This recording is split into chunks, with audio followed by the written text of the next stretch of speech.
잘 자거라 이제는 잠들 시간 긴 하루는 모두 지나갔으니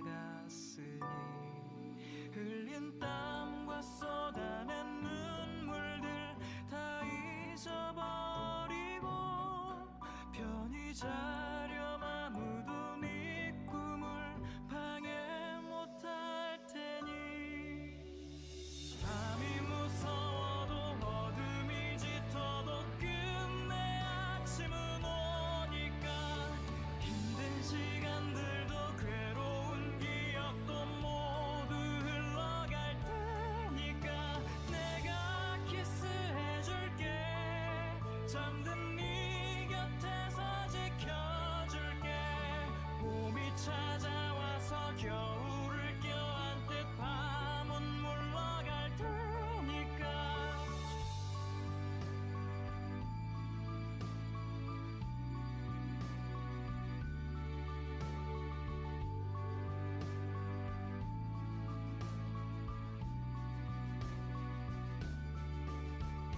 잘 자거라 이제는 잠들 시간 긴 하루는 모두 지나갔으니 흘린 땀과 쏟아낸 눈물들 다 잊어버리고 편히 자렴 아무도 네 꿈을 방해 못할 테니 밤이 무서워도 어둠이 짙어도 끝내 아침은 오니까 힘든 시간들도 괴로운 기억도 모두 흘러갈 테니까 내가 키스해줄게 잠든 네 곁에서 지켜줄게 봄이 찾아와서 겨울을 껴안듯 밤은 물러갈 테니까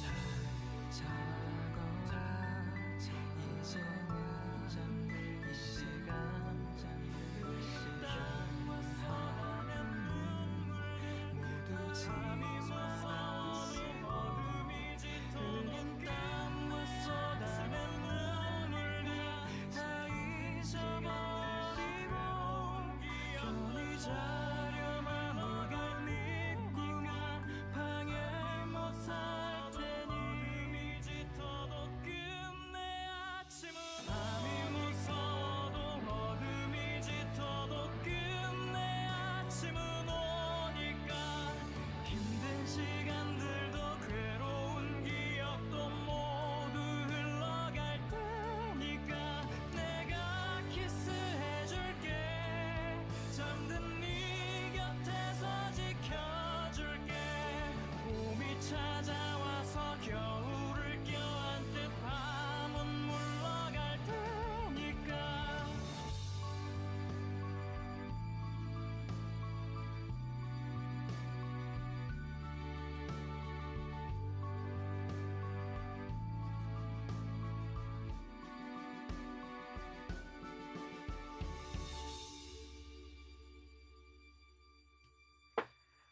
네, 네, 바람의 도서관에 오신 여러분들을 환영합니다. 저는 이 도서관에 사서 윈디드입니다. 오늘의 첫 곡은 네, 신규 겨울이 지새는 너에게를 어레인지한 버전입니다. 오늘 이 곡을 통해서 오늘 이 곡을 잡은 이유는 제가 가장 좋아하는 곡이기도 하고 해서 오르골 버전으로 오늘 준비해 봤는데요.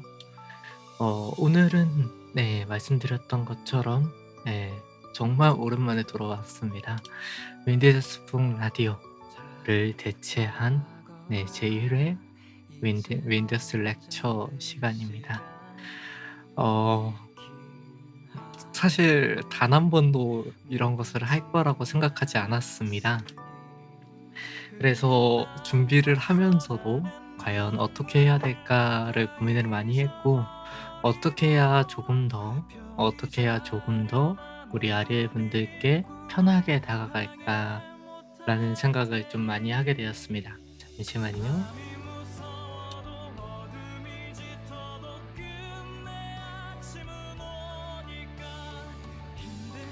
그래서 오늘 진행할 이 콘텐츠는 렉처입니다. 그러니까 한마디로 강의죠. 해서 오늘은 아마 제가 혼자 떠드는 시간이 좀 더 많을 것 같습니다. 그래서 오늘 진행하는 것은 제 유튜브에도 올라갈 예정이고요. 더불어서 오늘 이 콘텐츠를 진행하면서 틀린 부분이 있을 수 있습니다. 틀린 부분이 있다라고 한다면 댓글로서 어떠한 부분이 틀렸는지 말씀해 주시면 다음번 이제 윈드스 렉처 또는 윈드스북 라디오를 진행하는 데 많은 도움이 될 것 같습니다. 어 오늘 살펴본 영역은 정말 고대의 처음 도서관의 시작부터 이제 좀 서양 쪽 위주로 다룰 예정입니다. 기본적으로 동양 쪽을 다룰 수 있겠지만 좀 전 세계적인 추세로서 보려면 어쩔 수 없이 구텐베르크의 인쇄혁명을 우리가 말할 수밖에 없고, 그 인쇄혁명에서 떨어져 있는 우리 한국의 경우는 쪼끔 이야기가 달라지기 때문에, 만약 여러분들이 원하신다고 한다면, 우리 아래분들이 원하신다고 한다면 동양에 관련된 것으로서 다시 한번 찾아뵙도록 하겠습니다. 어 네. 많이 떨리는데요. 과연 어떻게 시작을 해야 될까라는 이 부분부터 시작해서 하는 부분을 생각하기 위하여 잠깐 화장실만 다녀오도록 하겠습니다. 화장실 다녀오실 동안 여러분들이 들으실 노래는 우리 아리엘 분들이 들으실 노래는 테이즈 위버 에센스 하늘에 닿는 시입니다.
이게 뭐라고 떨리죠?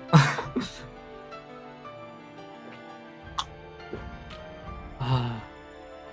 우리 덩어리님 안녕하세요. 아 왜 떨릴까요? 자, 그러면 노래를 하고 있는 동안 잠깐 준비를 좀 하겠습니다.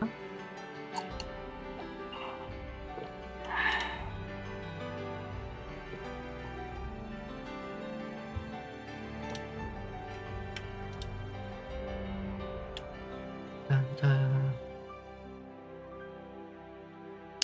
준비라고 해도 딱히 테스트 잠깐 해 봐야 되는 게 있네요. 하나, 둘, 셋. 오케이. 굿.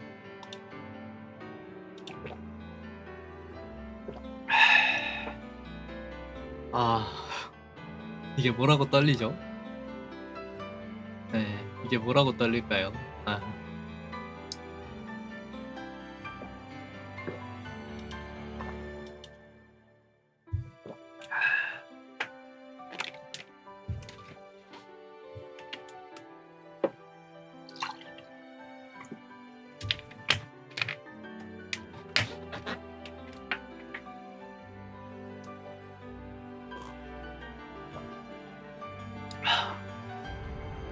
이게 제가 이제 대학에서 배웠던 내용을 알려드리고자 하는 것이, 사실 어떻게 해서 이 윈도우스 렉처가 시작되었는가라고 여쭤보신다면, 어떤 한 우리의 작은 아리엘 분이 계십니다.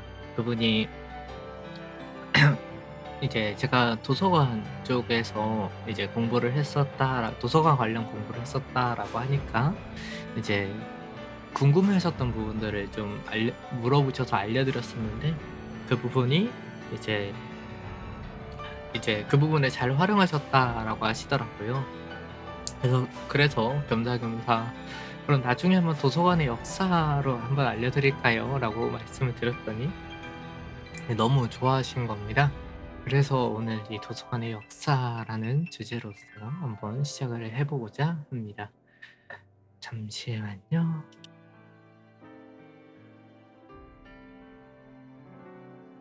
제가 물 같은 걸 좀 마시면 좀 이렇게 발에서 올라오는 게 좀 있어 가지고.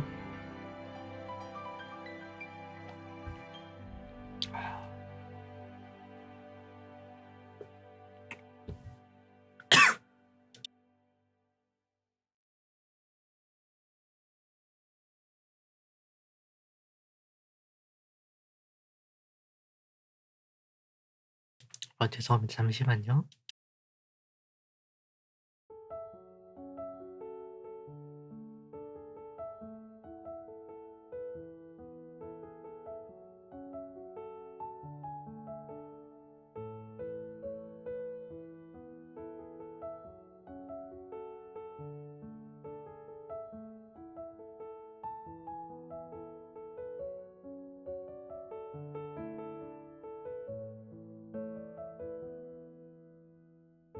네, 그러면 지금부터 도서관의 역사 한번 시작해 보도록 하겠습니다.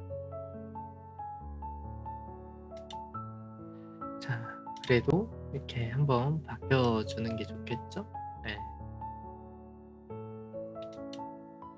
자, 오늘 살펴볼 내용은 도서관의 역사입니다.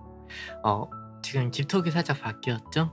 네. 제 아리엘 분이시면서 저랑 친한 스트리머인 우리 킹소예 님께서 그려 주신 자켓입니다. 그래서 오늘은 이 집톡과 함께 한번 도서관의 역사를 살펴보고자 하는데요. 도서관이란 무엇일까요?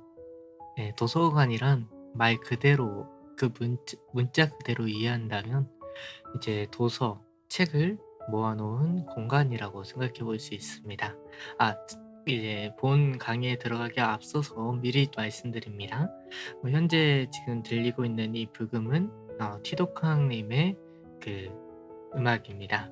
그래서 제목은 잔잔한 피아노 음악 모음, 공부 음악, 분위기 있는 배경 음악, 편안한 음악.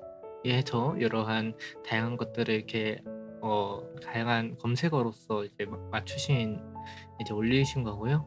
약 10곡 이상, 아니 약 20곡 이상의 이 연주와 작곡을 하신 자작곡으로 오늘 이 강의의 그 부금을 이게 제가 하나 골라봤습니다. 어 제 유튜브 계정이 수익 창출을 하고 있지 않다 보니 우선 이제 그래도 저작권은 밝혀드려야 되기 때문에 이 지금 나오고 있는 곡의 저작권은 이 티독항님의, 이제 티독항님이 갖고 계시다는 거 다시 한번 안내해 드립니다.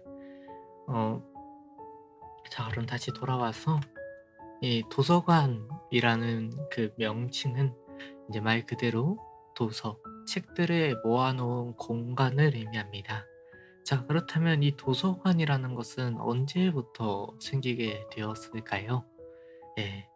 한번 우리가 그 도서관의 역사에 대해서 우리가 알아보기 위해서는 사실은 인류의 그 시조부터 봐야 합니다. 뭐 인류의 시조라고 해서 이제 흔히 말하는 아담과 이브를 말하는 것은 아니고요. 어 사람이라는 것이 우리 사람이라는 생물이 잠시만요.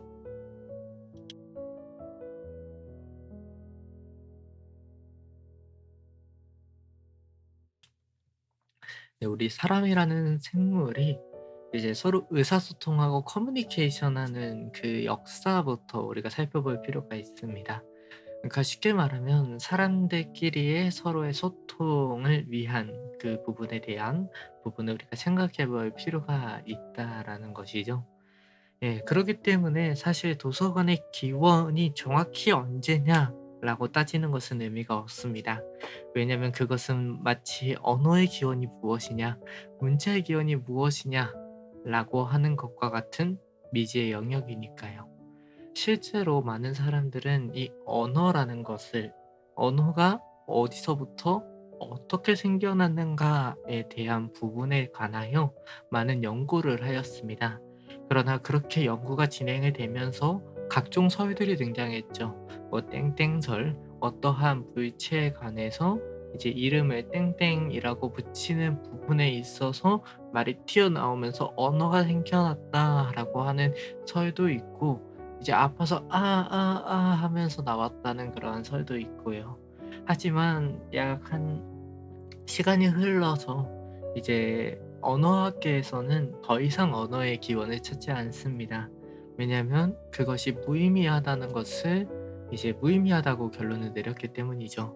도서관의 기원 또한 마찬가지입니다. 도서관의 기원 또한 언어의 기원과 문자의 기원과 마찬가지로 미지의 영역입니다. 다만 우리가 생각해 볼 수 있는 것은 도서관이라는 그 말에 담긴 의미, 즉 도서관이란 도서, 즉 책을 보관하는 곳이다 라는 그러한 의미로 보았을 때, 그러한 의미로 보았을 때 적어도 구슬로서 진행되는 구슬, 그러니까 말로써 이야기를 서로 커뮤니케이션을 하는 단계가 아니라 그 단계를 넘어서서 이제 무엇인가를 기록하게 되는 그러한 역사 시대로부터 도서관 또한 시작이 됐겠구나라고 추정하는 편입니다. 그렇기 때문에 우리가 사실은 네. 그렇기 때문에 사실은 우리가 이 말이라는 거 하는 흔히 조금 더 어려운 언어로 구술이라고 말하는 이제 것과 그다음에 글, 역사라고 하는 부분을 우리가 생각해 볼 필요가 있습니다. 예, 이 부분은 제 대학 자료를 같이 좀 보면서 이야기를 해 보고자 하는데요. 자. 자. 먼저 우리가 생각해 볼 것은 이 고대 도서관의 역사를 살펴보기에 앞서서 왜 글이 탄생되었고 왜 책이라는 것이 탄생되었을까라고 하는 이 부분부터 우리가 한번 생각해 볼 필요가 있습니다. 그렇다면 먼저 우리가 생각해 볼 내용은 고대에는 사람들이 어떻게 정보라는 것을 얻었다면 그것을 어떻게 활용하였고 또한 어떻게 의사소통을 하면서 정보를 교환하였는가라는 부분을 우리가 생각을 안이해 볼 수 없습니다. 자, 이러한 질문에 대해서 우리는 약 두 가지 정도의 답변을 할 수 있겠는데요. 첫째, 지금 왼쪽의 그림에서 보이시는 것과 같은 말로써 이것을 전달하는 방식이 있고, 또한 오른쪽에 보이시는 것과 같이 글로써 이 정보를 전달하는 것이 있겠습니다. 그래서 왼쪽에 있는 그러한 말로써 정보를 전달하는 시대를 우리는 이제 역사의 앞선 시대다라고 해서 먼저 선자에 역사사자를 써서 선사시대라고 부르고 있습니다. 또한 이제 오른쪽에 나오고 있는 그러한 글과 같은 글로써 이제 정보를 전달하는 시대를 우리는 역사 시대라고 하죠.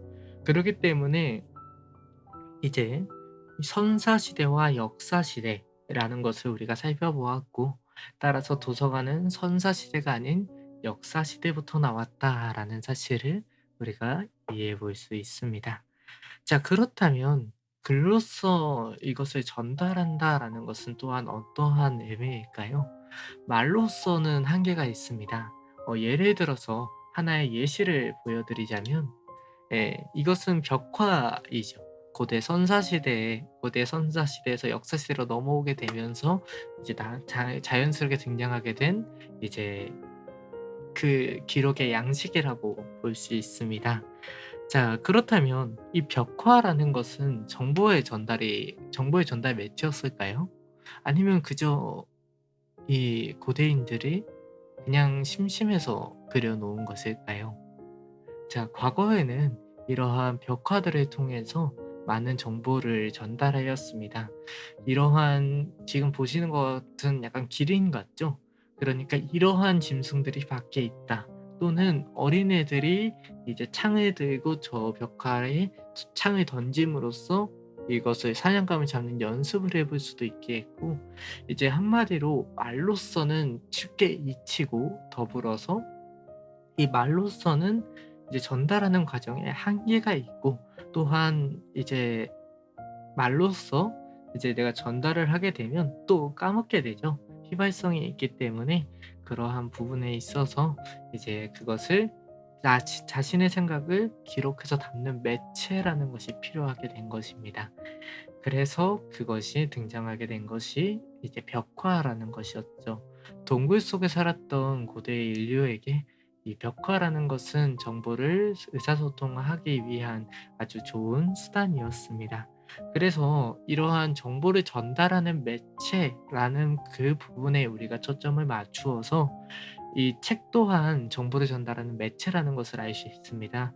그렇기 때문에 단순하게 도서관을 이 정보를 전달하는, 단순히 도서관을 책이라는 그러한 물질적인 형태에 구속할 것이 아니라 그것을 정보를 전달하는 그릇이다라고 우리가 생각을 해보게 된다라고 한다면, 그 도서관의 그 영역은 더욱더 넓어진다는 것이죠. 하지만 그렇다고 해서 그 동굴이 도서관이라고 말할 수 있을까요? 네, 그것은 아닙니다. 왜냐하면 도서관이라고 하는 것은, 예, 이 당시가 아니라 조금 더 뒤에 등장하기 때문이죠. 자, 이렇게 벽에다가 그리는 벽화가 있었지만 또한 벽화만 있지 않았습니다. 어, 네, 집중 보내줘님 안녕하세요. 네, 지금 이제 도서관의 역사라는 주제로 이렇게 좀 이제 한번 지금 강의를 하고 있습니다. 그래서 이 정보를 전달하는 매체라는 이러한 부분에서 우리가 생각을 해 보았을 때, 이 정보를 전달하는 매체가 단순히 책이 아니라 고대에는 벽화가 될 수도 있었고, 또한 그 벽화라는 단순히 월이라고 말하는 이런 고정되어 있고 움직일 수 없는 벽에다가 그리는 것이 아니라 자그마한 돌멩이에도 우리가 무엇인가를 그리거나 무엇인가를 써서 전달할 수 있었겠죠. 하지만 그렇게 된다라고 한다면 돌멩이라는 것은 어떻습니까? 돌멩이라는 건 내가 주워서 옮길 수 있죠. 그렇기 때문에 자연스럽게 정보가 이제 그 벽화를 보라고 일부러 오게 만들 필요 없이 내가 그려서 가지고 있다가 남한테 주면 되는 그러한 정보가 이동되는 것도 이제 생길 수 있었던 것입니다. 단순히 고정되어 있던 정보 매체라는 것에서 움직일 수 있는 정보 매체가 되었다는 점에서 돌멩이의 그림을 그리는 것 또한 정보를 전달하는 행위에 있어서 매우 큰 변화를 가져왔다라고 볼 수 있다라는 것이죠. 자, 그렇게 단순하게, 단순하게 이 정보를 전달하는 부분에서 이제 정보를 전달하는 부분에서만 이제 그 돌멩이를 주는 것에서 끝나는 것이 아니라 시간이 흘러 인류는 언어라는 것을 만들어냅니다. 그래서 그것을 전달하는 매체가 생겨나게 되죠. 그것이 우리가 흔히 하는 이제 점토판입니다. 네, 점토판의 경우에는 기존의 돌멩이와 비교해서 매우 큰 차이점이 있었습니다. 과연 어떠한 차이점이 있었을까요? 예, 지금 이 장면은 서령 문자로서 이것을 기록을 하였죠. 네. 이러한 서령 문자로서 기록을 했던 점토판. 이 점토판은 현재까지도 그 원형이 유지될 만큼 어떻습니까? 그 보존성이 매우 뛰어나죠. 이 서령 문자로 기록했을 그 당시만 해도 약 3,500년 전 아니었겠습니까? 대충 한 3,000년, 4,000년 전이라고 우리가 생각을 해 보게 된다라고 한다면, 그때 그 사람들이 기록했던 그러한 글자들, 그리고 기록했던 점토판이 오늘날까지도 오늘날까지도 유지되어 왔다는 점에서, 이 점토판이라는 것은 기존에 있던 돌멩이와 비교해서도 매우 큰 변화라고도 우리가 볼 수 있고, 그리고 또한 돌멩이의 그림을 그리게 된다라고 한다면 그것을 지울 수 있을까요? 또는 그 위에 다른 무엇인가를 적을 수 있을까요? 예, 그렇게 되지 않죠. 하지만 점토판은 어떻습니까? 점토판은 우리가 무엇인가를 그리고, 우리가 점토판은 서령 문자라고 하는 문자로서 이것을 기록한 것이기 때문에 그것이 지워질 수도 있고, 또한 다시 재활용해서 쓸 수도 있었다라는 것이죠. 그래서 기록하고 지우는 것이 가능하다라는 점에서 이 부분 또한 기존에 한 번 쓰면 다시 쓸 수 없고 한 번 쓰면 수정할 수 없었던 기존의 기록을 하는 그러한 트렌드를 바꿔버린 매우 큰 사건이었습니다. 그리고 이때부터 사람들은 이러한 점토판들을 모으기 시작하였고, 그러한 지식들을 모으기 시작하였죠. 그러면서 도서관이라고 하는 것이 등장하게 됩니다. 그래서 이제 고대 이 점토판을 사용했던 문명인 수메르의 도서관에서는 이러한 이 점토판들을 모아 놓았고, 또한 그 점토판의 그 성격에 따라 그것을 이제 각각의 그 분류로서 나눠 놓았습니다. 하지만 그것을 단순하게 나눠 놓아서 이것을 오늘날의 현대 도서관처럼 대출해 주고 그런 개념이 아니라, 그 당시에는 단순히 문서를 보관의 용도로서 더 많이 쓰이게 되었습니다. 해서 이제 그것을 조금 어려운 말로 좀 문서 보관소 또는 수장고, 이제 수장고는 사실 좀 이제 가치가 높은 그러한 물건들을 보관하는 박물관학적 좀 박물관 쪽의 용어긴 하지만, 여러분들께 조금 더 이제 쉽게 이해하기 위해서는 수장고 같은 그런 좀 진귀한 것들을 보관하는 그러한 보관소의 역할을 했다라고 생각하시면 조금 더 이해가 쉬우실 것 같습니다. 그래서 이러한 수메르 같은 경우는 그러한 것들로서 이것을, 수메르 같은 경우는 점토판을 통하여서 그렇게 그 정보들을 모았고, 그리고 그러한 것들이 오늘날까지도 유지가 되어 왔었죠. 또한 이렇게 이 단순하게 이 서령 문자는 흔히 말하는 쐐기 문자라고 말을 많이 하죠. 단순하게 이러한 어떠한 이제 뭐라고 말하죠? 표의 문자라고 할까요? 네. 네. 상형 문자라고 하는 게 좀 더 편할 것 같습니다. 이 사실은 설형 문자, 쐐기 설자를 써서 설형 문자라고 하지만, 이제 설형 문자 이 뒤에 살펴볼 이 상형 문자라는 부분을 우리가 살펴보기에 앞서서, 예예, 앞서서, 예, 이제 메소포타미아 문명에서 서령 문자가 있었다라고 한다면, 이집트에는 상형 문자가 있었습니다. 제가 그 부분에 자료를 첨부하지 못했는데, 상형 문자는 여러분들이 너무 잘 알고 있으니까 그냥 말로써 할게요. 이러한 서령 문자, 상형 문자들이 등장을 하게 되었죠. 그런데 그러한 서령 문자, 상형 문자가 이제 그렇게 만들어지면서, 이제 메소포타미아 문명에서는 점토판이라는, 점토를 구워서 판을 만들어서 그것을 쐐기로서 따다다다다다다다다다 이렇게 하는 그러한 것이 생겨나게 되었다. 그러한 이제 것으로서 정보를 전달하고 지식을 전달했다라고 한다면, 이제 그 당시에 그런 수메르의 도서관에서는 서판 관리자라고 해서 이러한 서판들을 모으는 사람들이 있었습니다. 하지만 이집트에서는 그 상형 문자였죠. 이집트의 경우는 좀 경우가 달랐습니다. 지금 보이시는 것 같은 파피루스라는 것을 통해서 이제 그것을 이 정보를 기록하고 전달하게 되었는데요. 그런데 파피루스는 풀입니다. 우리가 흔히 말하는 그 파피루스라고 말하는 것들은 풀입니다. 여기서 말하는 풀은 우리가 흔히 말하는 어떤 접착제로서의 풀을 의미하는 것이 아니라 흔히 말하는 잡초 같은 그러한 풀이라고 생각을 해 보시는 게 좀 더 편해요. 파피루스라는 이렇게 약간 길다란 그러한 그 풀이 있습니다.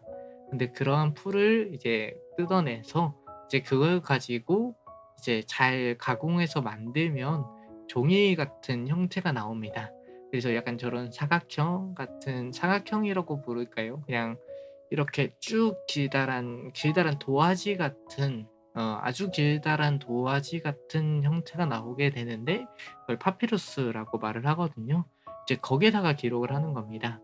자, 그런데 그쪽에다 기록을 하게 되면 이제 이것을 이제 한 페이지에다가 이건 종이는 아니에요. 종이랑은 조금 이야기가 다릅니다. 종이 이전의 매체라고 생각을 해 주시면 될 것 같아요. 종이랑 비슷하지만 성분이 다르다 정도로 이해하시는 게 좀 더 편합니다. 그래서 파피루스 같은 경우는 아주 길다란 한 장의 종이에요. 제가 조금 더 여러분들께 이해가 쉽도록 종이라는 표현을 쓰고 있는 것뿐입니다. 그러니까 정말 이렇게 길다란 이렇게 쓰는 그러한 한 페이지인 거예요. 자, 근데 거기다가 이렇게 하나하나 이렇게 쫙 기록해서 다 썼어요. 자, 그러면 이거를 어떻게 보관을 해야 될까요? 조금 생각을 해 보게 된다라고 한다면 길다란 하나의 지금 여기 말려 있는 것들이 전부 다 싹 펼치면 한 장의 종이가 나온다고 생각을 하시면 돼요. 그럼 그렇게 한 장의 종이가 되어 있다면 어떻게 보관을 하는 게 좀 더 편할까요? 네. 바로 많은 거죠. 많은 게 편합니다. 왜냐면 이걸 못 잘라서 붙이고 이게 귀찮잖아요. 그쵸? 그러기 때문에 그것들을 돌돌돌돌돌돌돌돌돌돌 맙니다. 해서 이제 그렇게 말아 가지고 이제 펼칠 땐 이렇게 지금 왼쪽에 있는 이쪽에 있는 것들이 축이라고 생각을 하시고 이쪽에 있는 오른쪽에 있는 것들이 펼치는 그거라고 보시면 돼요.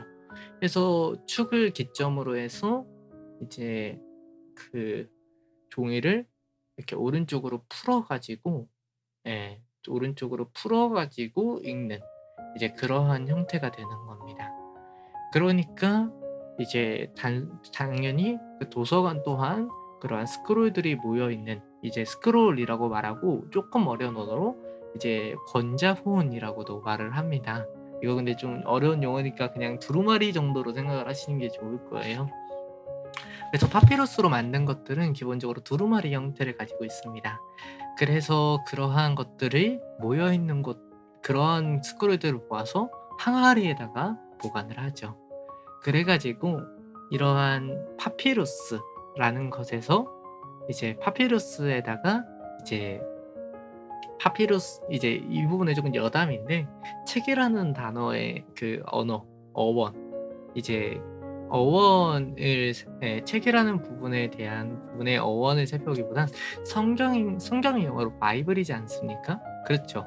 근데 이거는 사실 그 항아리라는 그러한 좀 프랑스어에서 조금 생각을 해 보시는 게 편해요. 영어 바이블의 이제 원어가 그 기원이 된 그런 단어가 바로 이 파피루스거든요. 근데 이 파피루스라는 그러한 매체들이 이제 스크롤들이 모여서 항아리에 담겨 있죠. 그거를 이제 프랑스어로 비블리오테크라고 말을 하는데 이제 거기에서 이제 또는 이제 그 스크롤 하나하나를 비블리오라고도 이렇게 됩니다. 이 비블리오에서 이제 바이블이 나왔다라고도 이렇게 표현을 하거든요. 그래서 바이블의 그 어원이 그쪽에서 나오는 거고 그럼 비블리오테크라는 프랑스어는 이제 도서관이라는 것이 비블리오테카가 됩니다. 그런 항아리들이 모여 있는 곳이라는 의미죠. 그래서 프랑스에서는 도서관을 비블리오테카라고도 부릅니다. 그래서 이러한 도서관 자체가 도서관의 단어의 그 어원 자체도 사실 여기 파피루스에서부터 시작을 해졌다라고 생각하시는 게 좀 더 편합니다. 그런데 이집트에서는 이러한 도서관 같은 경우는 조금 의미가 달라요.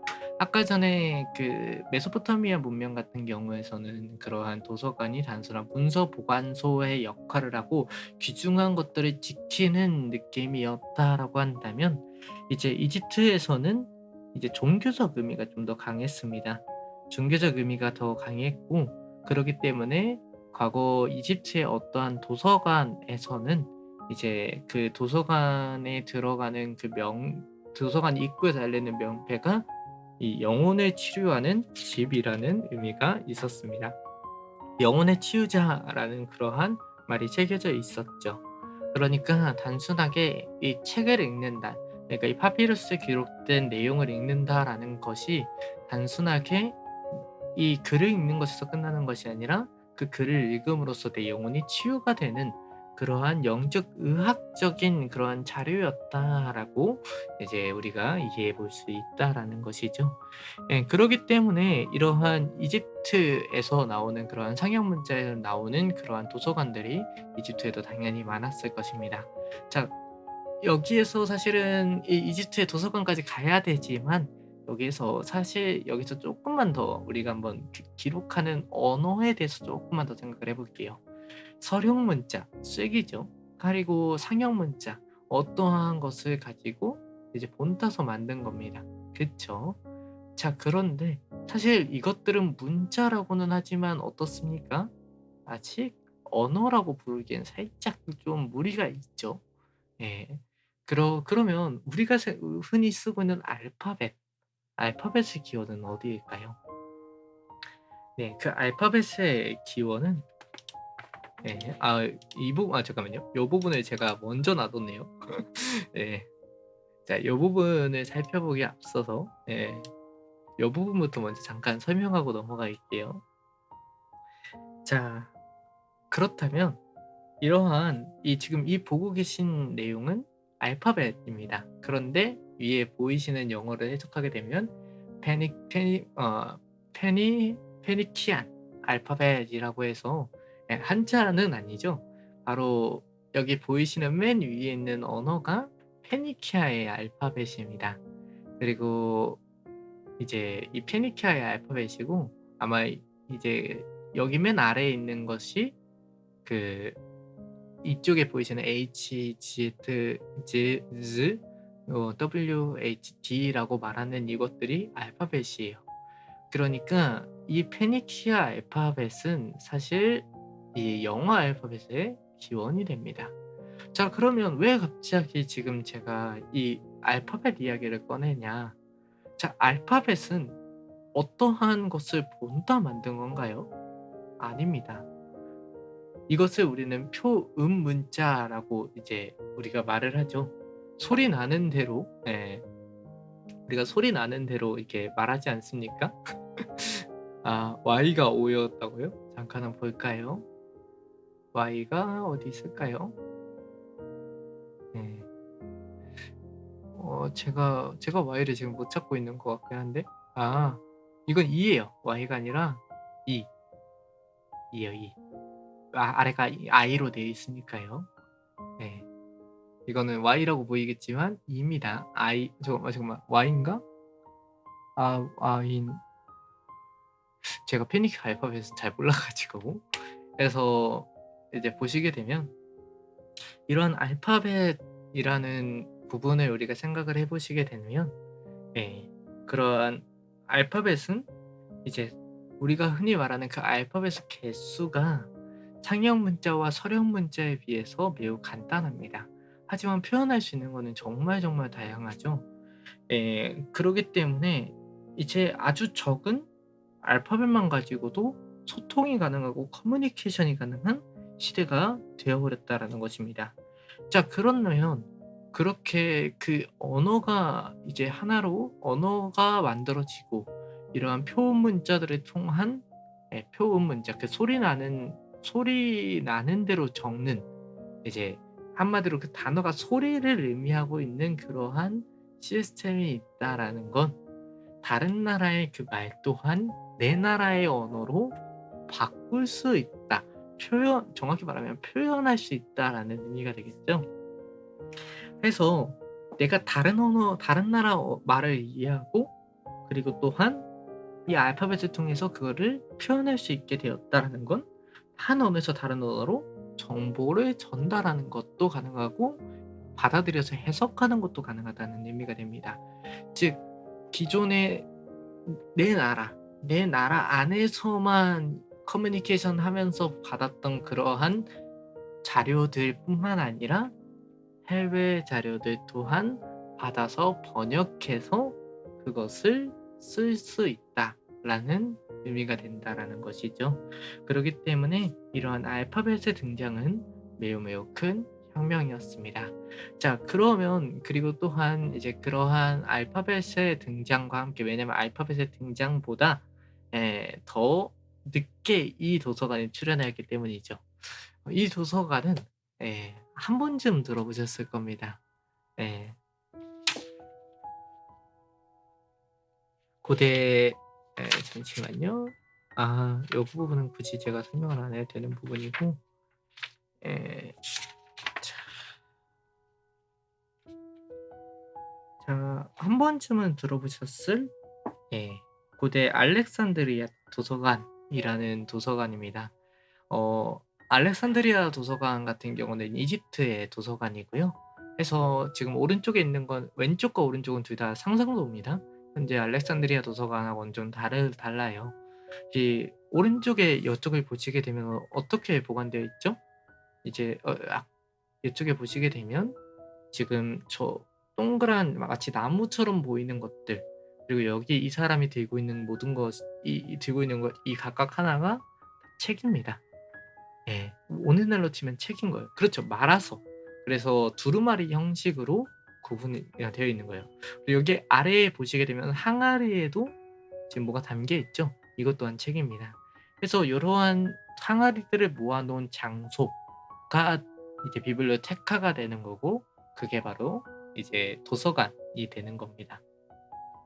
그래서 이러한 비블리오테카가 라이브러리의 어원이기 때문에 예 그러한 부분들을 우리가 생각을 해 보게 된다라고 한다면 여기서부터 사실 '도서관이라는 단어가 좀 더 생겨났다.'라고 보는 편이 좀 더 좋긴 합니다.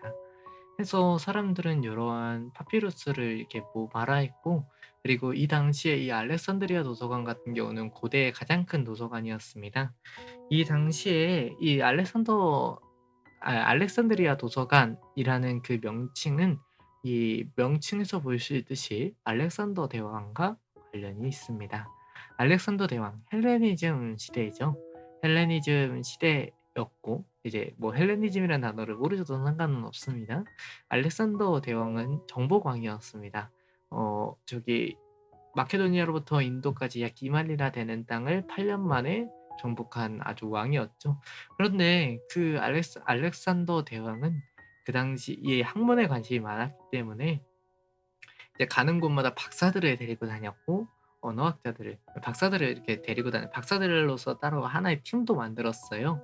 그래 가지고 이 알렉산드리아 자신의 이름을 딴 알렉산드리아 도서관을 이집트에 건설을 하고 이제 그리고 그곳에 이제 자신이 정복했던 나라들의 그러한 자료들을 싹 다 가지고 와서 이제 그쪽에다 전시를 해 놓게 됩니다.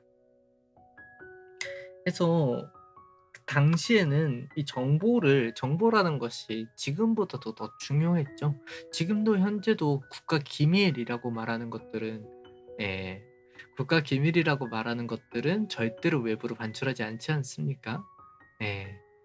해서 그러한 것들을 통해서 이제 마찬가지로 이 당시에도 그 나라의 정보 또는 그 나라의 지적 생성물들은 매우 귀중한 가치를 가지고 있었습니다. 특히 이때는 더 했겠죠.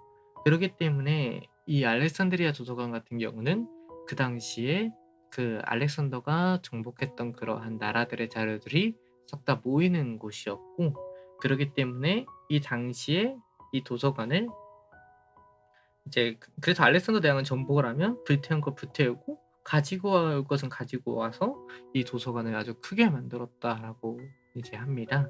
그래서 그때 당시에 4천만 개 이상의 파피루스를 예 이 알렉산드리아 도서관은 소장하고 있었다라고 하죠.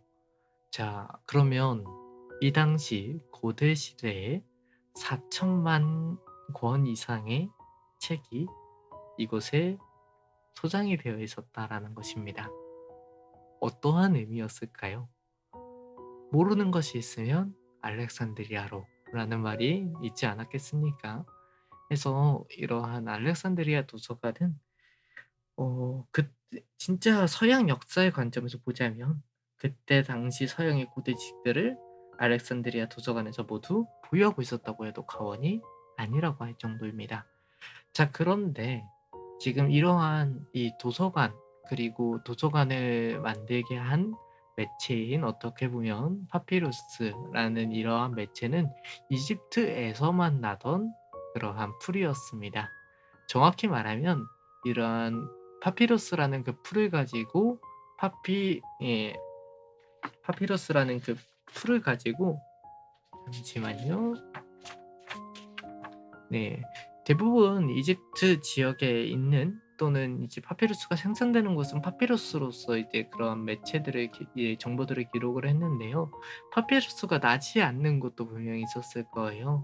그런데 그 당시에 이 파피루스가 매우 귀했기 때문에, 그리고 이집트라는 나라에서 자체적으로 파피루스 수출을 막았습니다. 파피루스 수출을 막았고, 그러기 때문에 그렇다면 그러한 파피루스가 안 나는 나라들은 어떻게 했을까요? 이제 대부분은 이러한 예 양피지로서 이제 만들었습니다. 예. 양피지는 무엇이냐? 그 흔히 말하는 그 양의 가죽을 통해서, 더 정밀히 말하자면 동물의 가죽을 벗겨서 그 동물의 가죽으로서 종이를 만드는 겁니다. 그래서 그거를 우리가 양피지라고 표현을 하죠. 그래서 이러한 양피지를 가지고 이렇게 책을 만드는 겁니다. 그러면 아까 전에는 파피루스는 하나의 아주 길다란 종이라고 했죠. 그래서 그것을 다 기록을 하니까 그거를 그냥 돌돌돌돌돌돌돌돌 말아서 이것을 보관했다라고 하면, 양피지는 그렇게 양 하나 가지고 또는 짐승 하나 가지고 가죽을 벗겨서 해 봤자 토막토막난 몇 개의 페이지 정도가 나오게 되는 거예요, 종이가. 그럼 그러한 것들은 말아야 될까요? 굳이 그걸 말할 필요가 없겠죠. 그러니까 저렇게 페이지들을 모아서 이제 바인드, 그러니까 하나의 철을 해 버려 가지고 해서 이렇게 넘겨보면서 볼 수 있는 그러한 책자본의 형태가 양피지에선 등장하게 됩니다. 그래서 이러한 책자본에 있는 그러한 책자본을 사용했던 그러한 도서관이 약 BC 2세기, BC 3세기에서 2세기경에 소아시아의 페르가몬 도서관이라는 그런 것도 있었죠. 그리고 앞서 조금 설명을 조금 안 했었는데, 요 당시의 사서들에 대해서도 우리가 잠깐 생각해 볼 필요가 있어요. 요 당시에 이 정보들이 많았다라고 했죠. 그럼 이러한 정보들을 다루는 사서들은 대부분 어떤 사람들이었을까요? 이러한 사서들은 대부분 학자들이 많았습니다. 뭐 아리스토텔레스 와 같은 사람들도 이러한 사서들을 겸임을 한 적도 있었고요. 아마 맞을 겁니다. 보통 그냥 좀 유명한 학자였으면 요러한 사서들을 이렇게 겸직한 경우도 있었다라고 생각을 하시면 좀 더 편해요. 그래서 그래서 이 카리마코스라는 사람은 이러한 도서관의 학자 사서로서 이 도서관의 종합 목록인 피나크스라는 것을 만들게 되었습니다. 그래서 이제 종류별로 이렇게 분류한 목록이라고 생각하면 돼요. 그쵸. 그 당시에 모르면 다 도서관으로 몰렸다라는 것이죠. 예. 그래 가지고 그렇게 이 목록들을 만들어서 종류별로 묶어서 그렇게 이제 했던 곳이 바로 알렉산드리아 도서관, 좀 더 말하면 이제 그 당시에 그 이제 고대 도서관이라고 생각을 하시면 됩니다. 그리고 이 당시에, 그러면 여기서 생각해 보죠. 이 당시의 도서관에선 이 파피루스를 가지고 나가는 게 허용이 됐을까요? 어느 나라의 도서관이라고 생각을 하면 '아 책을 빌려서 가져와서 내 집에서 읽어도 되겠지.'였잖아요. 이잖아요. 근데 이 당시엔 그게 가능했을까요? 그 부분을 우리가 좀 생각해 볼 필요가 있습니다. 이 당시에 파피루스가 예 귀하다고 했죠. 그리고 또한 정보는 지켜야 될 대상으로 여겨졌습니다. 그러니까 당연히 이러한 이 파피루스를 들고 밖으로 나간다? 있을 수 없는 일이죠. 보시는 것처럼 이 안에서만 읽어야 하고 예. 아니요. 들고 튀면 잡을 방법은 있었겠죠.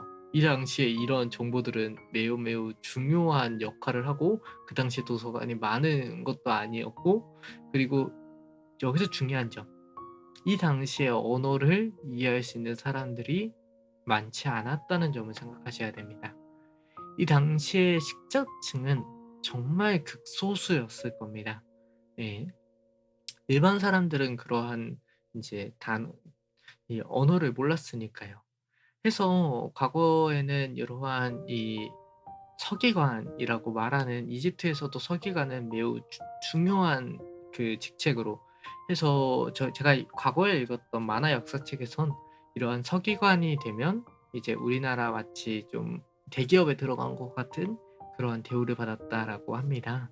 그래서 조금 더 쉽게 이해하면 그렇게 된다는 거예요. 꼭 그렇다라는 건 아니고요.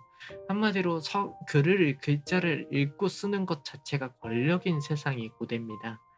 그런 사람들에게 있어서 그러한 것들을 자꾸 튈 가능성이나 그러한 이유가 있었을까요? 예 그러한 사람들은 없었을 거고 '도서관에 아무나 출입하기는 좀 힘들었겠다.'라는 부분도 우리가 조금 더 생각해 볼 필요가 있을 것입니다.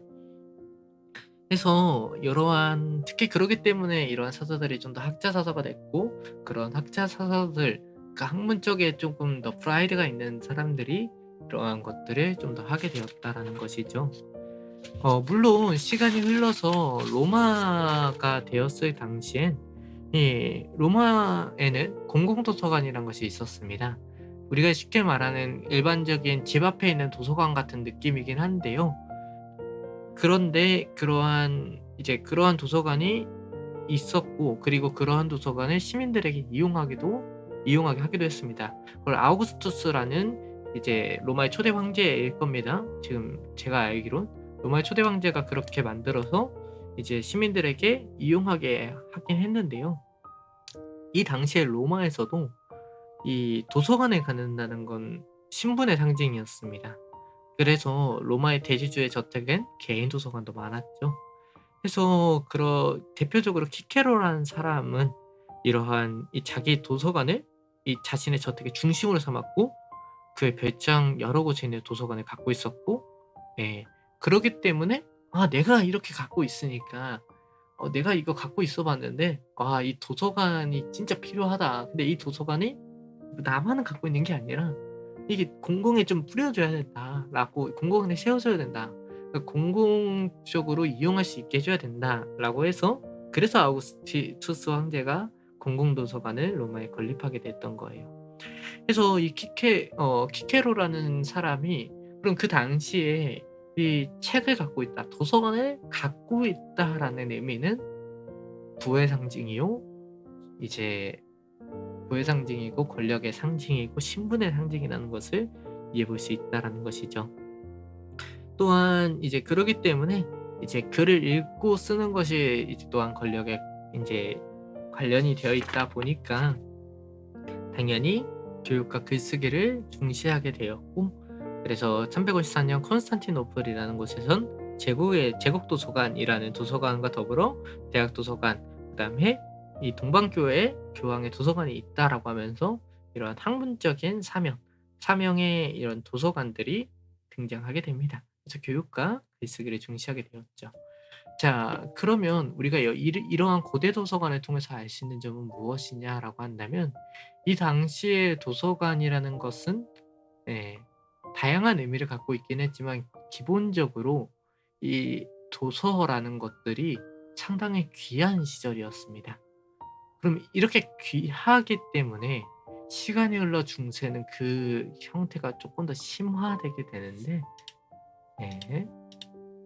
요러한 이제 도서관들이 등장하게 되죠. 지금 보시고 계신 이 도서관은 고대로부터 시간이 흐르고 흘러 이 로마 카톨릭이 지배하고 있다. 이게 정신적, 사상적으로 지배하고 있다라는 의미입니다. 네, 물론 이제 그 당시에는 다 천주교를 믿었으니까 이제 천주 교회와 관련된 그러한 도서관이 있을 수밖에 없을 겁니다. 대부분의 도서들이 다 수도원 안에 있고 교회 안에 있게 되는 것이죠. 그리고 그렇게 되면서 이런 수도원 도서관의 대부분의 의미는 무엇이었을까요? 보시는 것과 같은 이제 수도사들은 이제 이 도서관 안에 틀어박혀서, 수도원 안에 틀어박혀서 매일매일 성경을 필사를 합니다. 성경을 필사하고 필사하고 필사를 하는 것이죠. 그렇게 성경을 필사를 하면서 이제 정신적 명상 쪽으로 이렇게 하기도 하고요. 그래 가지고 이 수도사들이 적었던 이 성경을 필사하면서 낙서를 한 것들도 이제 가끔씩 우리가 이 중세에 이제 실제로 필사를 했던 그런 책들을 보면 이제 실제로 발견할 수 있다라고 합니다. 그리고 또한 도서관들도 당연히 그러한 수도원에 당연히 도서관이 있었겠죠. 당연히 그러한 꼭 성경 말고도 종교적 책들도 있었을 테고 종교적 책들이 대부분 가득했을 겁니다. 그런데 그러한 책들은 대출이 안 됐습니다. 그래서 그것들을 가지고 도망갈까 싶어, 이제 말씀하신 것처럼 가지고 도망갈까 싶어서 이러한 쇠사슬로서 걸어둔, 예, 이러한 것들도 쉽게 볼 수 있었습니다. 해서 기본적으로 이제 수도원 도서관 같은 경우는 복제, 그다음에 보존이라는 의미가 특색으로서 등장했던 도서관이라고 생각하시는 게 편합니다. 해서 우리가 그럼 이 부분을 통해서 조금 더 알 수 있는 것은 무엇이냐고 한다면, 책에 쇠사슬을 걸면서까지 보호할 가치가 있었다라는 것이죠. 왜요? 이 당시에는 파피루스로 더 이상 기록하는 책들은 거의 없었습니다. 중세 유럽이었기 때문에 당연히 양피지로서 이제 만들게 되는 것이죠. 자, 그러면 그러한 양피지로서 만든 책들의 가격은 얼마였을까요? 그 가격을 생각해 볼 필요가 있어요. 사람이 일일이 그 글을 적습니다. 성경 같은 경우를 한번 예를 들어보죠. 예, 성경은 이제 기본적으로 66권으로 구성이 되어 있습니다. 구약 39권, 신약 27권으로 구성이 되어 있죠. 그래서 이것을 하나하나 일일이 다 페이지로 적으면 대충 10,000페이지가 넘거든요. 그 10,000페이지를 일일이 적는 겁니다. 예. 그래 가지고 몇 개월에 걸쳐서 한 권이 나와요. 심지어 그렇게 몇 개월에 걸쳐서 한 권이 나오는데 그 종이가 값이 싸냐? 전혀 아닙니다. 양의 가죽을 이제 양이나 짐승의 그런 가죽으로서 만든 양피지이기 때문에 어떨까요? 종이값도 만만치 않죠. 자, 그렇다면 제대로 잘 만든 성경 하나면 어느 정도의 가격이었을까요? 제가 지금 정확하게 기억하는지, 예, 신발보다 쌌을까요? 예, 그럴 리가 있었을까요? 예. 음. 네, 신발보다 쌀 리는 없었을 것입니다. 당연히, 당연히 제가 기억하는 게 맞다면, 정확하지 않습니다. 정확하지 않지만 조금 더 이해가 조금 돕기 위해서 가상을 했다고 그냥 생각을 해 주십시오. 집 한 채랑 거의 가격이 맞먹었을 수도 있습니다, 그 당시에는요. 예. 그러기 때문에 이러한 뭐 집 한 채는 쪼끔 넘어갔긴 했어요. 넘어갔긴 했는데 그 당시에 이러한 책을 볼 수 있는 사람, 그리고 더불어 그러한 책을 가지고 있을 수 있는 사람은 상당한 부자 또는 성직자밖에는 없었을 것입니다. 그리고 여때 당시에를 우리가 쪼끔 더 생각을 해 보면요. 왜냐면 요 부분과 더불어서 그다음에 나올 내용은 이제 르네상스 시기의 이 도서관, 근대 도서관에 대해서 우리가 설명하기 위해선 중세 도서관에 쪼끔 더 설명할 내용이 있어요.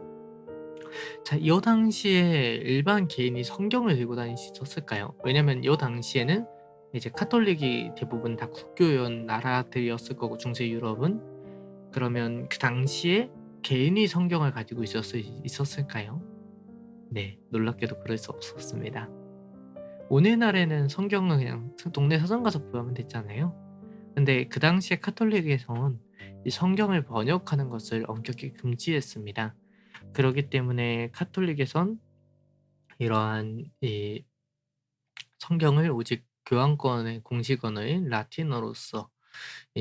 라틴어로서만 이제 갖고 있을 수 있게 했고, 그러기 때문에 그러한 라틴어를 당연히 모르는 우리 일반 대중들은 그러한 성경을 본다 한들 읽을 수도 없었죠. 그렇기 때문에 그러한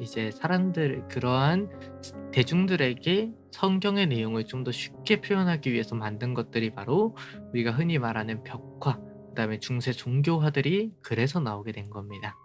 예. 그러기 때문에 일반 대중들이 성경을 가질 수도 없었기 때문에 대부분은, 예, 다 그래서 교회를 가게 된 거죠. 그 교회에서 성경을 통해서 하나님의 말씀을 이제 교회 그 성직자들을 통해서 이제 배우게 되는 겁니다.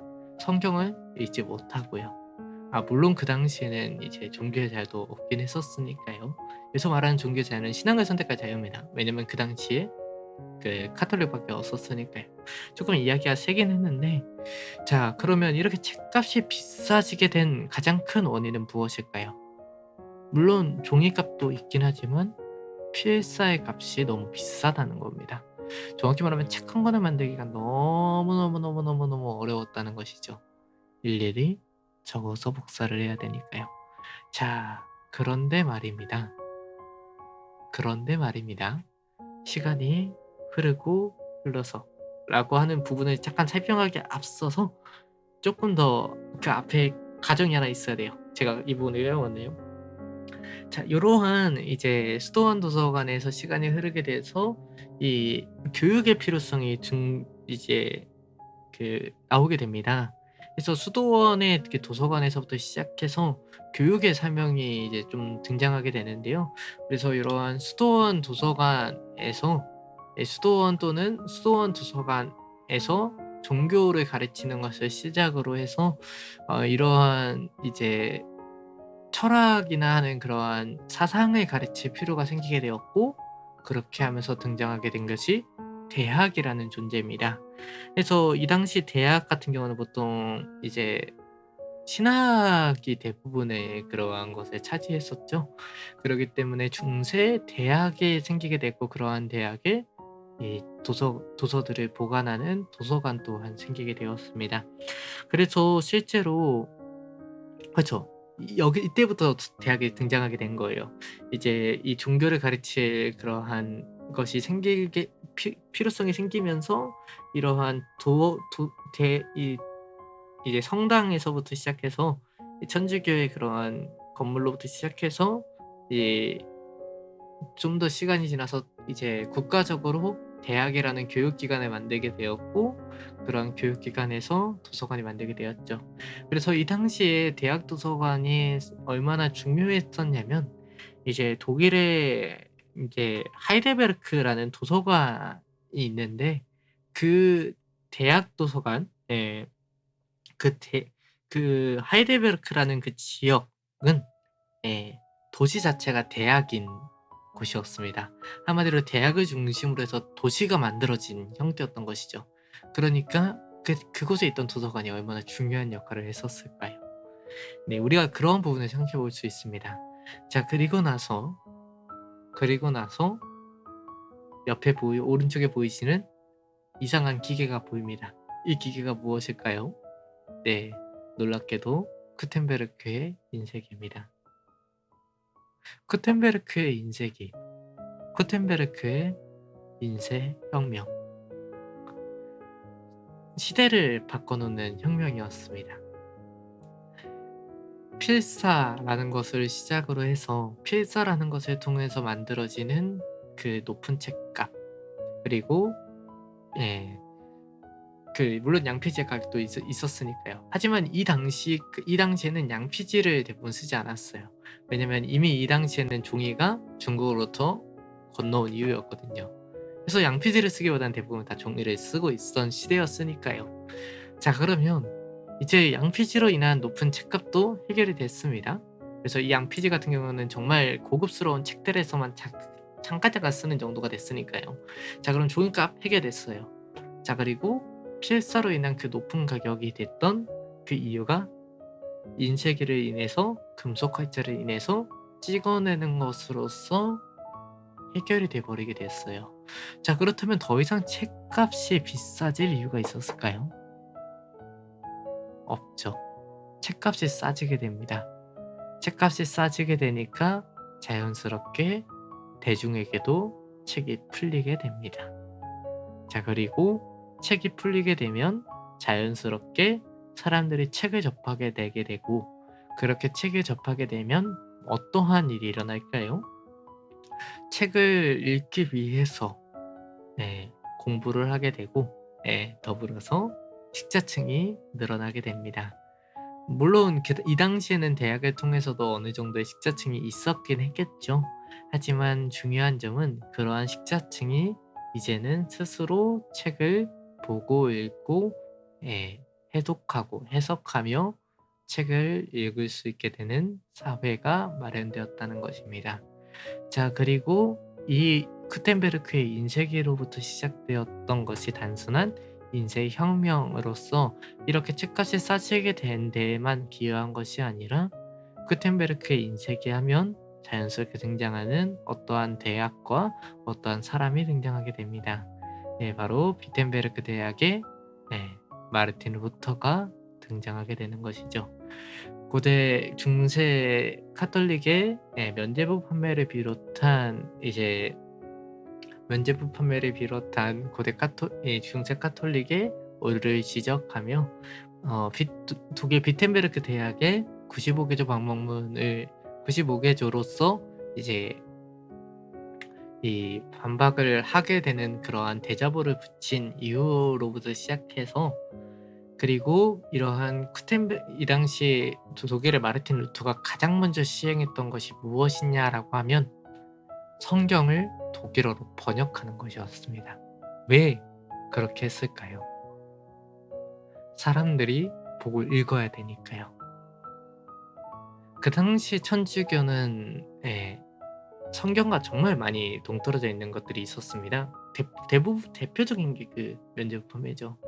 그래서 그러한 이제 것을 이 독일의 마르틴 루터가 인쇄기를 통해서 만든 것이 바로 42행 성서입니다.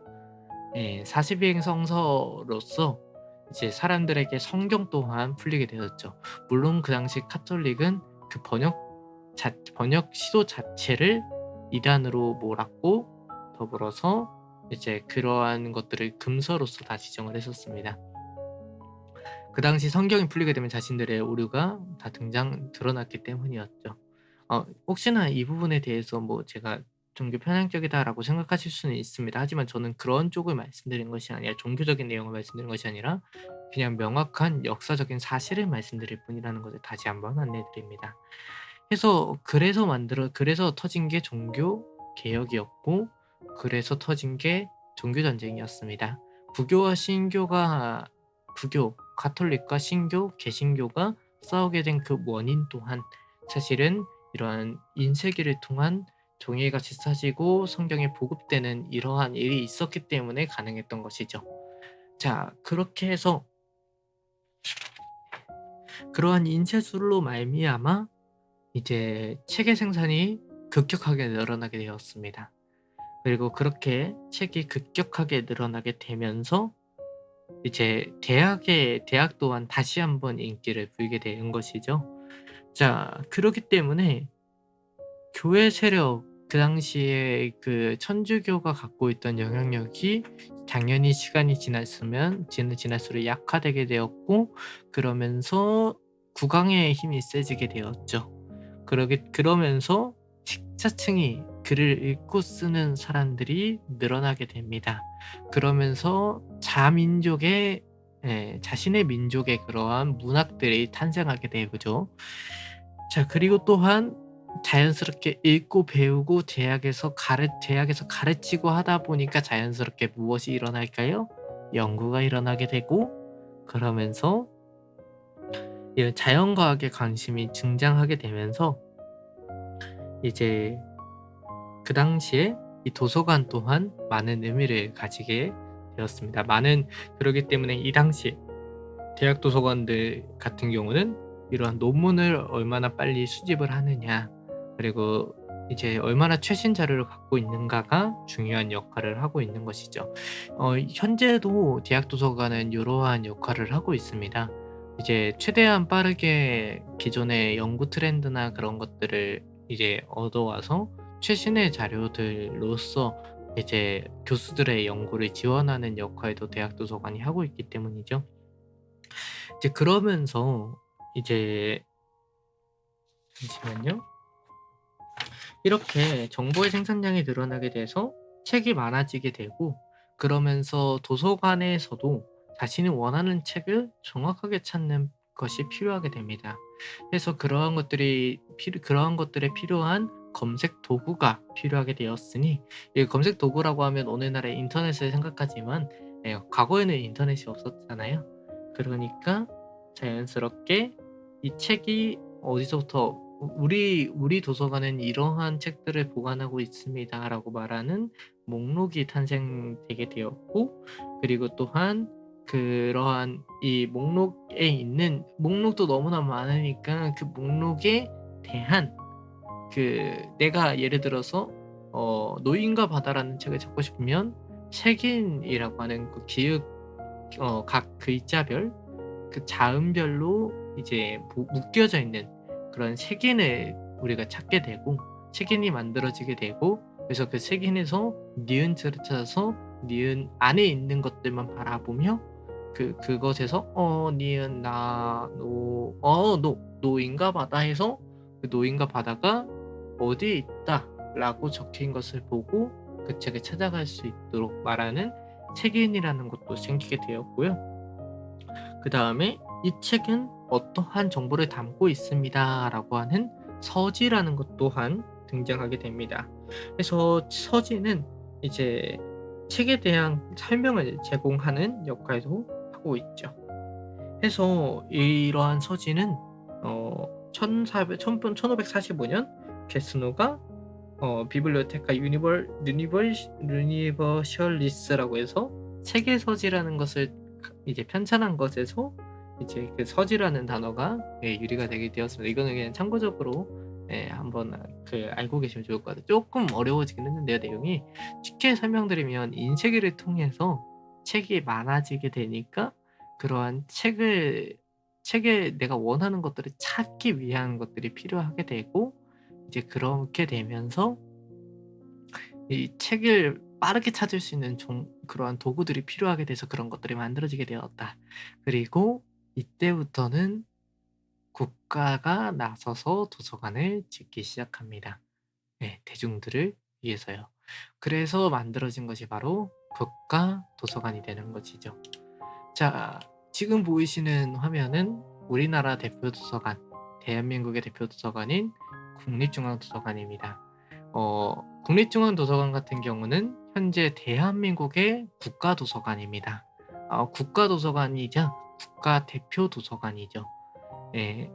그래서 쉽게 설명드리면 도서관에서 1등, 그러니까 도서관에서 가장 최고 높은 도서관이다라고 생각을 하시는 게 편해요. 서초구에 있습니다. 서초구였나? 저기 위쪽에 있어요, 위쪽에. 서울 위쪽에 있어요. 서울 쪽에 있는데, 그러면 이러한 국가 도서관들은 무엇을 할까요? 네. 이제 국가 도서관에서는 쉽게 말하면 국가의 모든 자료를 수집하는 도서관입니다. 그러면 그 수집을 어떻게 할까요? 어 다 사야 될까요? 아닙니다.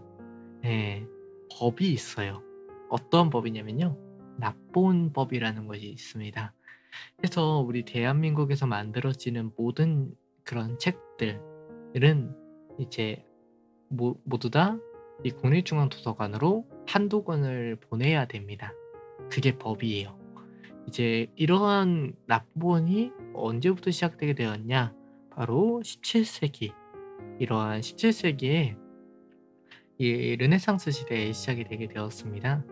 쉽게 설명드리자면 그 당시에 국가가 나서서 도서관을 지었고, 따라서 그 국가들의 경쟁력이 곧 자료의 수집에 있었기 때문에 그 나라들의 그 나라 안에서 생성되는 정보들은 전부 그 국가 도서관에서 필요하는, 예, 그 국가 도서관에서 이제 갖고 있어서, 더불어서 이제 그 지식들이, 이 나라 안에서 생산된 지식들이 보관되어 후대에도 전해질 수 있도록 하는 법이 바로 이제 납본입니다.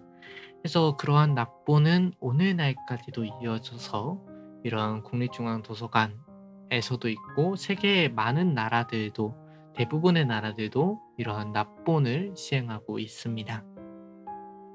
그래서 이러한 이 인쇄술로 말미암아 팔 인쇄술로 말미암아 기존의 책이 너무나 귀했던 세상에서 책이 이제 보급되는 세상으로 바뀌게 되었고, 그러면서 국가도서관이 만들어져서 이런 국가도서관에서 그 안에서 생산된 모든 정보들이 모이게 되는 일이 발생했다라고 생각하시면 될 것 같습니다.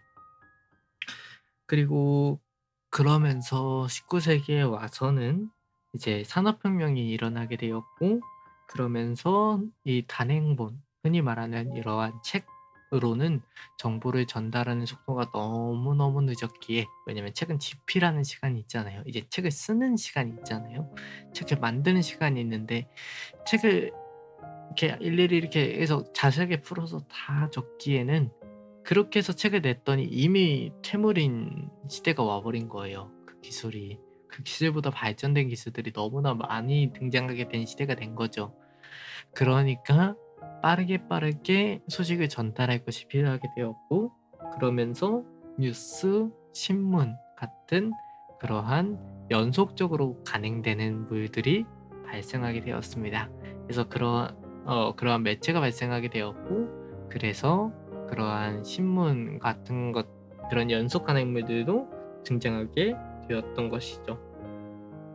또한 자신이 속한 분야에 그런 사람들이 모여서 만든 학회도 이때 막 생겨나게 되었고, 그런 학회에서 자신들의 공유한 정보를 이제 공유하는, 그리고 그 자신이 공유한 그런 학회 안에서 공유한 정보를 자신들끼리 갖고 있는 것이 아니라 가장 빠르게 세상에 공표해서 자신들의 위상을 높이기 위해서 저널이라고 하는 것들도 등장하게 됩니다. 그래서 뭐 한국 도서관 저널, 한국 도서관 협회보, 또는 무슨 저널이라고 해서 지금도 현재 대학 도서관 쪽에서 저널 구독 같은 걸 많이 하거든요. 거기서 말하는 저널이라고 생각하시면 돼요. 그래서 어 그리고 또한 이러한 것들은 뭐 시간이 지나서, 시간이 지나서 사진 기술과 영화 기술이 등장하게 되면서 이제 뭐 테이프 이런 것들도 있고, 이제 사진과 영화 기술이 등장하게 될 때부터는, 이제는 이 책이 갖고 있던 정보 전달의 역할이 점점 쇠퇴하게 됩니다. 왜일까요? 예, 책이 가지고 있던 정보 전달, 특히 조금 더 넓게 말하면요, 종이로 된 매체가 갖고 있던 정보 전달의 특성이 밀리게 돼요. 라디오를 통해서 라디오에 밀리고 TV에 밀리게 되죠. 이제 그렇게 되다 보니까 자연스럽게 이제 도서관 또한 책만 갖고 있을 수 없게 되는 거예요. 그래서 납본의 범위를 늘리게 됩니다. 이러한 뭐 비도서 자료라고 말하는, 뭐 흔히 말하는 뭐가 있을까요? 그 당시 CD, DVD 요런 것들도 납본으로 받게 되고 그렇게 되게 되는 것이죠. 그래서 이제는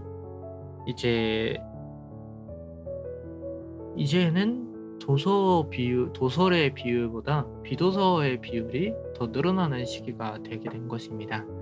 그리고 시간이 흐르고 흘러서 오늘날에 이르게 되는 것이죠. 자, 그렇다면 오늘날의 도서관들은 어떠한 의미를 갖고 있을까요? 단순한 문서 보관소, 고대와 같은 문서 보관소의 역할을 하고 있을까요? 아니면 17세기 학문을 열심히 지원하던 대학 도서관의 역할을 하고 있을까요? 아니면 어, 어떠한 역할을 하고 있을까요?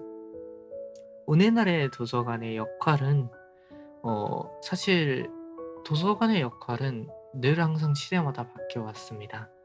보존이 중요할 땐 보존을, 개방이 중요할 땐 개방을, 지원이 필요할 땐 지원을요. 항상 그러기 때문에 도서관계 내에서는 이런 말이 있습니다. "도서관은 끊임없이 성장하는 유기체다."라는 그러한 말이 있는데요. 그리고 또한 "도서관은 이용자의 것이다."라는 말도 있습니다. 이용자는 이 도서관을 이용하는 모든 분들을 의미를 하면 돼요. 그래서 이러한 도서관들도 끊임없이 이용자, 이제 한마디로 우리 도서관을 이용하시는 여러분들을 위해서 그에 맞게, 그 니즈에 맞게 이제 끊임없이 변화해 갑니다. 그래서 현재 국립중앙도서관 같은 경우는 놀랍게도 이러한 버추얼을 위한 공간이 있는 걸로 알고 있어요. 또는 유튜버의 편집자 또는 스튜디오 약간 비슷한 그러한 것들도 있습니다. 그리고 현재 막 대학 도서관에서도 방송을 할 수 있는 그러한 도서관 내에 공간도 마련하고 있고요. 어떠한 곳은 3D 프린터를 비치를 해서 이러한 3D 프린터가 예, 이제 3D 프린터로 무엇인가 만들 수 있고 프로젝트를 할 수 있는 그런 공간도 마련하고 있지요. 도서보다 비도서 자료가 더 많아지게 되었다. 그러니까 여기서 말한 비도서 자료는 도서가 아닌 모든 것들을 의미합니다. 잠시만요. 물 한 잔만 마실게요. 끊임없이 이야기를 했다 보니까. 예.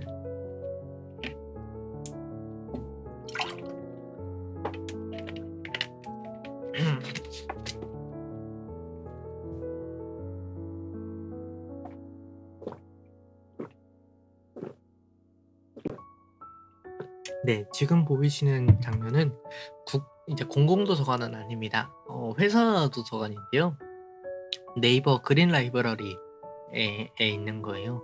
근데 지금 여기 여러분들이 보고 계신 장면이 무엇이냐고 하면 여러분들 네이버에다가 웬만한 그냥 좀 전공 지식들 치면 사전들 쫙 나오죠. 그 사전들이 다 여기서 나온 겁니다. 이 네이버는 이러한 백과사전들을 다 수집을 해서요. 그것을 다 데이터베이스화 시켰습니다. 그래서 그걸 네이버 지식백과로서 됐죠. 그리고 그렇게 모았던 그러한 이 도서들을 이 자기 산하 네이버의 산하 도서관인 이 네이버 그린 라이브러리에다가 이제 그곳에다 이 전시를 하고 이제 열람을 할 수 있게 해 줘요. 이제 회사 도서관이다 보니까 어 진짜 예쁩니다. 제가 한번 그 실습이 아니라 그 과제 때문에 잠깐 갔다 왔었는데 너무 예뻐요. 진짜 너무 예쁘고 너무 탐납니다. 너무너무 좋아요. 아무튼 제가 말씀드리고자 싶은 게 무엇이냐면 예전에는 이러한 도서관에 가서 백과사전을 열어봐서 백과사전에서 일일이 찾아야 됐다면 이제는 이런 네이버 그린 라이브러리와 같이 굳이 내가 이러한 그린 라이브를 가지지 않아도 이제 검색해서 내가 필요한 부분들을 자연스럽게 매칭시켜서 그걸 볼 수 있는 그러한 것들이 많아지게 되었다라는 것을 설명드리기 위해서 이걸 가져왔고요. 그렇다면 오늘날의 도서관에는 과연 어떠한 것들이 있는가라는 부분에 대해서 살펴보면 제가 정말 한 번도 가보진 않았지만 한 번쯤은 꼭 가보고 싶어하는 코엑스 스타필드에 있는 별마당 도서관입니다. 정말 예쁘게 구획을 잘 해놨고요. 그래서 오늘날에는 단순히 책을 가지고 보관하고 대출하고 하는 그러한 일반적인 것들만 하는 것이 아니라 아름다운 미관으로 또는 특색 있는 모습으로 그리고 예쁜 경치로 또는 다양한 소통 공간으로 각각의 도서관이 각각의 특색에 맞추어 사람들을 이용을 이제 더 끌어들이고자 합니다. 해서 각각의 그러한 형태에 대해서도 좀 다른데요. 네. 맨 왼쪽에 보이시는 거는 이제 스타필드에 항상 지어져 있는 별마당 도서관이고요. 이런 별마당 도서관 같은 경우는 아름다운 외형으로 유명하죠. 그리고 가 보진 않았지만 매우 재밌을 것 같습니다. 그리고 그다음으로 보이시는 화면, 여기 가운데에 보이시는 요거는 이제 브라질에 있는 왕립 포르투갈 열람실입니다. 이제 국왕이 이제 한마디로 왕조가 있었을 때 만들었기 때문에 그 약간 고풍스럽죠. 그래서 경치가 예쁘고 좀 보기 괜찮은 도서관들을 여러분들께 좀 소개를 해 드리고자 갖고 왔는데요. 이러한 열람실에서 사람들이 자유롭게 이제 보고 책을 볼 수 있는 공간이 있으며, 또한 여기 위쪽에 보이시는 요거는 이제 빅토리아 주립도서관이고요. 호주에 있습니다.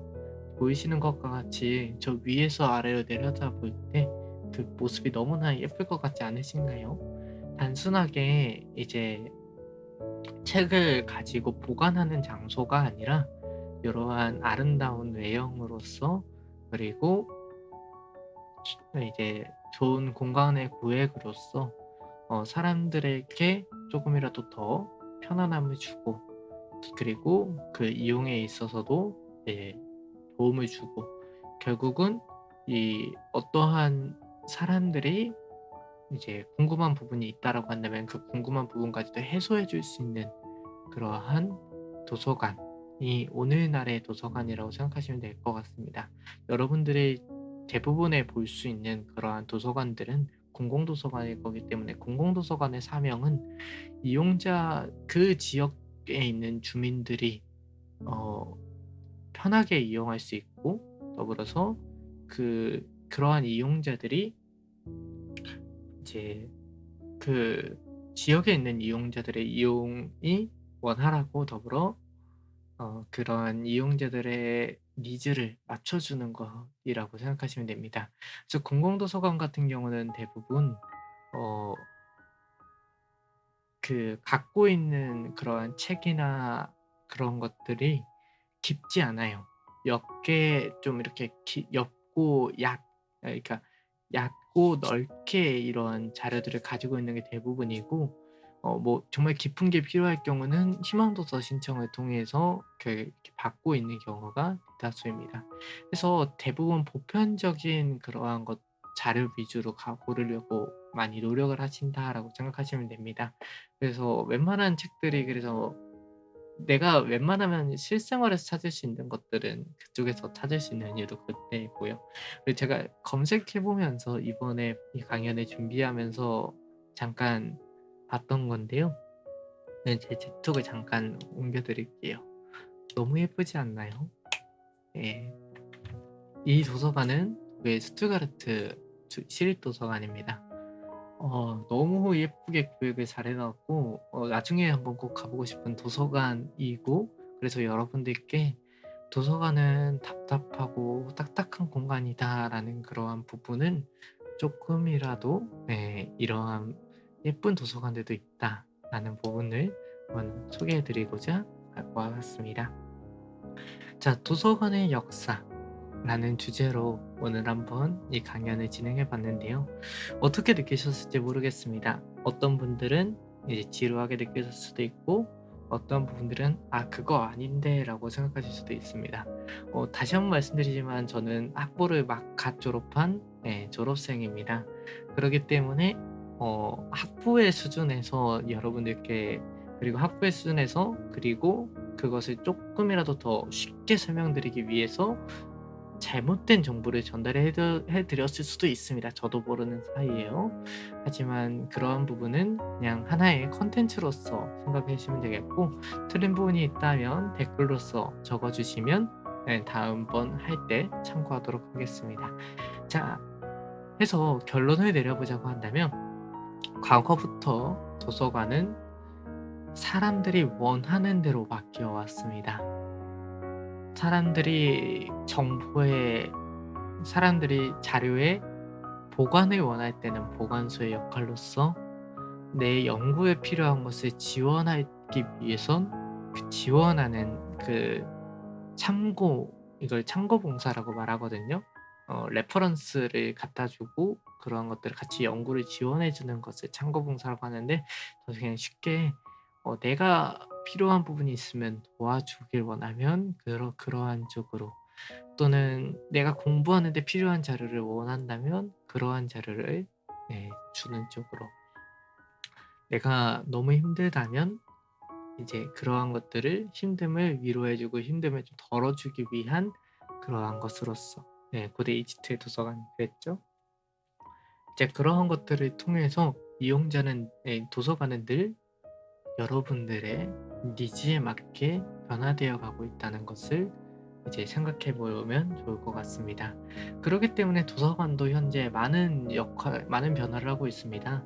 과거와 달리, 과거에 그 도서 자료만 모으는 것이 보편적이었다라고 한다면, 요새는 그러한 도서 공간을 줄이는 추세고, 그러한 공간에 메이커 스페이스라고 말하는 그러한 다양한 이제 공구들을 놔둬서 그거 가지고 직접 자기들이 뭐 만들어서 해볼 수 있는 프로젝트를 하는 그러한 이제 공간도 따로 이제 구축한 도서관들도 있고요.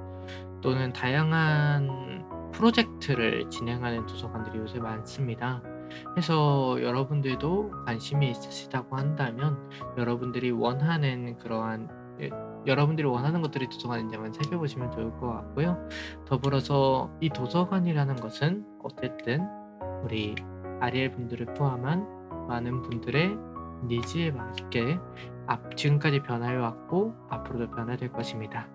자, 그렇다면 앞으로의 도서관은 어떻게 변화할까요? 네, 지금껏 계속 말씀드렸듯이 그것은 우리 아리엘 분들을 포함한 여러분들이 만드는 것입니다. 여러분들이 만드는 그러한 도서관의 미래, 그러한 도서관들은 어떻게 변할지 다시 한번 기대하며 오늘 윈디스 렉처 도서관의 역사 이것으로 마치도록 하겠습니다. 감사합니다.